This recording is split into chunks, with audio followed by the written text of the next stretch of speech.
and there I shall hear the roar of England. In Jerusalem, Saladin and his spiritual guide, Imam al-Faqih, discussed the impending war. Saladin's brother and vizier, Al-Adil, brought in reports about the approaching Crusader fleet at Acre. All the coastal cities must prepare, Saladin commanded. Strengthen your defenses and await orders. From Tiberias in the north to Jaffa and Gaza in the south, messengers sped along mountain trails and coastal roads delivering urgent instructions. Tell him, if they wish to fight, we will fight them, Saladin said to his men. But do not let compassion hinder you from doing what must be done. For God's sake, show no mercy to those who show none. So saying, Saladin left for Cairo, and his men began the daunting task of reinforcing so many cities at once. It wasn't long before Saladin received word that the port of Acre was swarming with Crusaders. Meanwhile, in England, Richard was preparing for war. He summoned barons to a council and divided the realm into 3 administrative regions,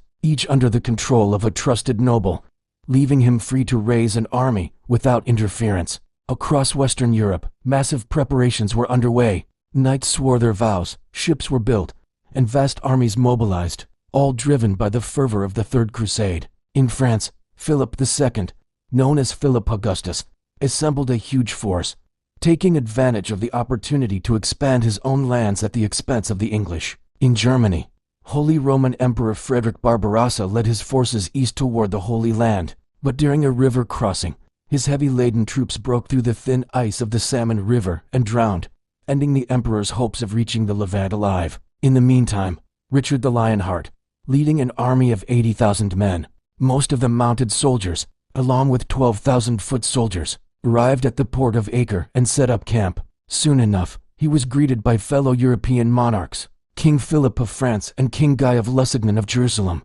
who begged Richard to take the throne of Jerusalem. No man alive could refuse the call of arms against the infidel, Richard said. Now, despite their differences, they realized that they needed to work together to have any hope of success. Inside the Crusader camp, tensions arose between the European monarchs. Some argued for parley, others wanted to rush to battle. King Richard, however, insisted on crushing Saladin's will before a single sword was lifted. We should attack him before he can gather his strength, Richard said. He'll be ready for us if we delay. But first, the Crusader leaders needed to lay siege to Acre, which was still occupied by Saladin's forces. Richard, eager to prove himself, impatiently demanded the city's surrender. When the order came to begin the assault, he led the charge, shouting, "For God and for England."